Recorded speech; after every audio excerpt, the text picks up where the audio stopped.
Cutter top 10, Cutter top 10. You know you liked it a lot. Time to see who is the best and the worst at stuff. You know, baseball, basketball, football, hockey, NASCAR, wrestling. If I have to, so please join me. Why don't you read? This is Cutter's top 10. Hey there, Heather, ho there! It's Jeff, Cutter, Diamond. We're ready to rumble! Oh. Hey there, Heather, ho there. It's Jeff, Cutter, Diamond with some more top 10s. And this block starts on, Friday the 13th of May, 2016. God. If you think that, it's all a bunch of freaking hooey, I'll subject you to Exhibit A.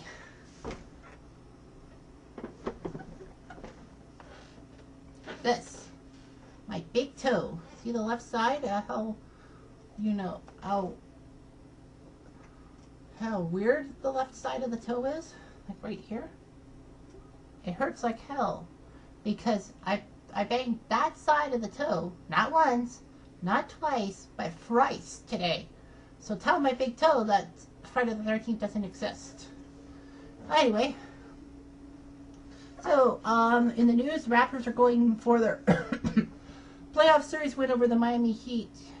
Hopefully the Raptors win, or else it'll be Sunday afternoon in Toronto. Although I want to see the Raptors win on home turf.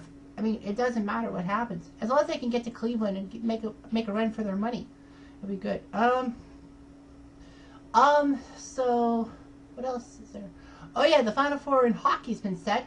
The Eastern Final starts tonight, Tampa versus Pittsburgh. Pittsburgh in 7, and last night the Sharks shocked the Predators. Well, beat the Predators. I had Predators in 7. I almost was right. So anyway, Sharks Blues. I think the Sharks are going to take it in 7 because Peter DeBoer, Kitchener. Yep, the former Kitchener coach is for them, and I feel the Sharks finally can get over their overachiever hump or underachiever, whatever way you want to call it. So anyway, these are the top 10 NFL teams that almost went El Perfecto. Of course, the 72 Dolphins are the only ones not on the list because they weren't perfect. Okay, here we go. Number 10, the 2004 Steelers. The Steelers were 15-1, which is pretty good. But here's the weird thing: they lost in week 2. So basically, Pittsburgh ended up winning 14 in a row in the regular season.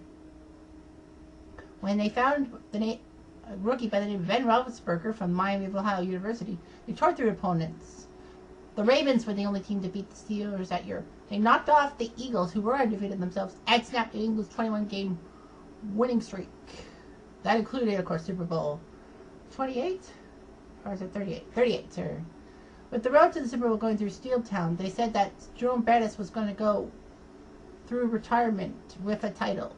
Unfortunately, New England's performance in the AFC title game blew it, 41-27.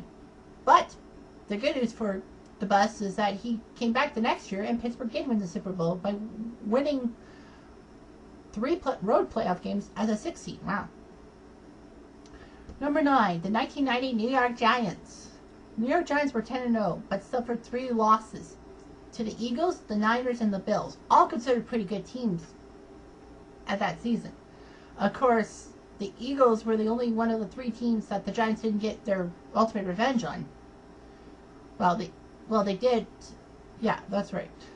Giants had the top defense in the NFL, allowing only 211 points and only committing 14 turnovers, not even 1 per game.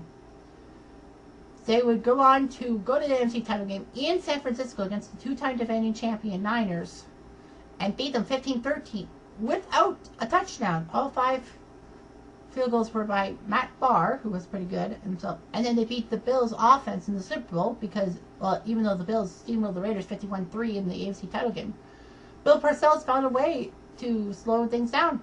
He just made sure that the Giants had ball possession. And one drive, I think, in the third quarter was like 8 minutes or something like that.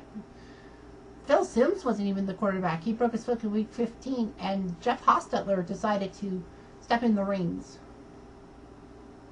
And surprise, surprise, he did it. Number 8, the 98 Vikings. Almost would be the perfect word to describe the Viking season. The Vikings were great. They had Randall Cunningham, the running gun quarterback, enjoying a resurrection of his career, and the receiving tandem of Chris Carter and rookie Randy Moss, who Dallas passed over. And we remember the Randy Moss game on Thanksgiving Day, 98, in Dallas. Minnesota got defeated by a field goal to Tampa Bay at the pirate ship back in week 9. They were doing great. Unfortunately, the NFC title game was when they lost their second and last game because of Gary Anderson missing a field goal. Now, this was a field goal indoors in Minnesota. So basically, how can you miss a field goal indoors? It's like Mike Vanderjagt in 2006. How can you miss a field goal wide right in the dome? But anyway, that doomed them. Atlanta scored a late touchdown, and then Morgan Anderson kicked the field goal of his own. The Vikings would have been a Super Bowl against the Broncos. That would have been tied for the best Super Bowl best combined Super Bowl record of the two teams. 3 losses, because I know that Denver went through 14-2, and I don't know if they're on this list, but maybe they are on this list. Who knows? Number 7, the Dolphins of '84. Dan Marino's '84 season allowed the Dolphins to start their season on a tear. They were 11-0 before they lost to the Chargers and Raiders twice within 3 weeks.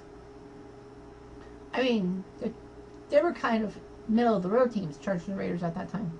Marino ended up that year getting over 50, almost 5,100 passing yards and 48 touchdowns. And then Miami all the way through the AFC title game, getting past the Pittsburgh Steelers, who, of course, passed over Dan Marino in the '83 draft for senior sack Gabriel Rivera, who, of course, got paralyzed in a crash halfway through that season, the '83 season.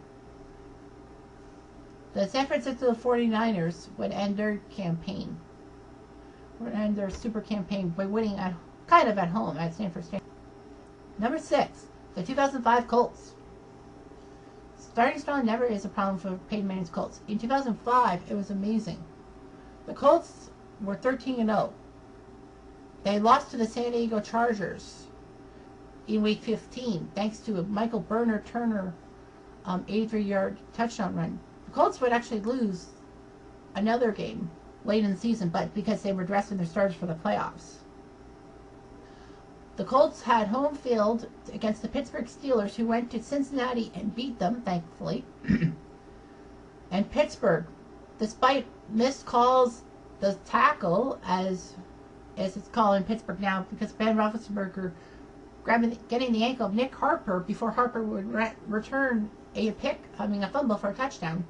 And then, of course, Mike Vander choked a 43-yard field goal. He missed his first ever home field goal in a playoff game. Wrong time to do it, buddy. Number 5, the 98 Broncos. Yes, I did talk about the 98 Broncos, kind of a little in detail with the 98 Vikings list, but so anyway, they looked good. Broncos were 13-0, and everyone thought the Broncos couldn't miss, but a loss at the Meadowlands against the New York Giants, and I can't remember who was it, Amani Tour? I forget who the wide receiver was that sunk the the Broncos with a late-minute field goal. In fact, the next week, Denver would lose to Miami in a matchup between Elway and Marino. That was stuff of legends. However, the Broncos didn't have any issues, even though they were 14-2. They blew out the Fids. They got revenge on Dan Marino in the divisional round, and then they beat the Jets and Falcons to seal another Super Bowl. I forgot that the Jets were in the 98-99 AFC title game. I forget who they beat to get to the title game. Anyway, number 4, the Colts of 2009. People were worried because Tony Dungy retired and Jim Caldwell was the new coach of the Colts. However, one of the best starts in history they gave their rookie head coach. Colts were 14-0. And there was a controversial decision to rest the Colts starters in Week 16 against the New York Jets. And the Jets won in Indianapolis. Of course, the Colts rested their starters week 17, leading to another loss. Everyone thought maybe it's always debated. They would lose to the Super Bowl to the next team. Speaking of, number 3, the New Orleans Saints, 2009. It was amazing to see 2 undefeated teams meet in the Super Bowl. Unfortunately, on a Thursday night game at the Superdome, they lost to the Cowboys. They were 13-0, pretty good. The Saints actually had a good offense, led by Drew Brees, Marcus Colston, and the tandem at running back of Pierre Thomas and Reggie Bush, and a good defense. The Saints lost their last 3 regular season games, so that was just terrible. But in the playoffs, they blew out the Cardinals. They won the NFC title game on home turf against the Vikings, thanks to Brett Favre's stupidity. And they beat the Colts in the Super Bowl thanks to that onside kick that I never anticipated. And yes, I did pick Indy to win the Super Bowl that game. Right? Number 2, the 85 Bears. The Bears of my birth year. It's amazing. The Bears were 18-1 combined due to regular season playoffs due to their dominant defense. The Bears couldn't be stopped, but then they went on Monday Night Football in Miami, where members of the 72 Dolphins were on the sidelines of the Dolphins to cheer them on. And of course, the Bears lost 38-21 in Miami. That was perfectly placed. But the defense helped out.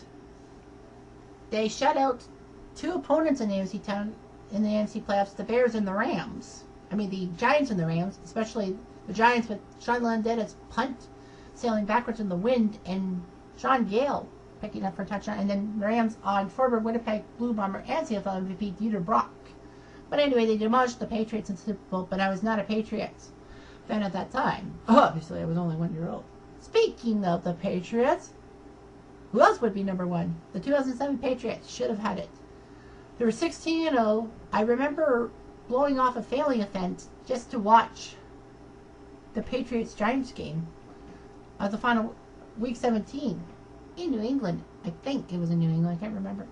Anyway, Brady and Moss tore the league apart, and Wes Welker enjoyed a breakout year.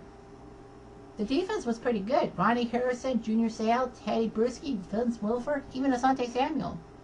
Unfortunately, the Patriots had a chance to win in the Super Bowl, but blew a 14-10 lead in the 9 minutes thanks to the Tyree Miracle whip catch and Plaxico Burress' touchdown. So yeah, just terrible. So anyway, that's all the top 10 figures I have for you for right now. There'll be more coming up soon.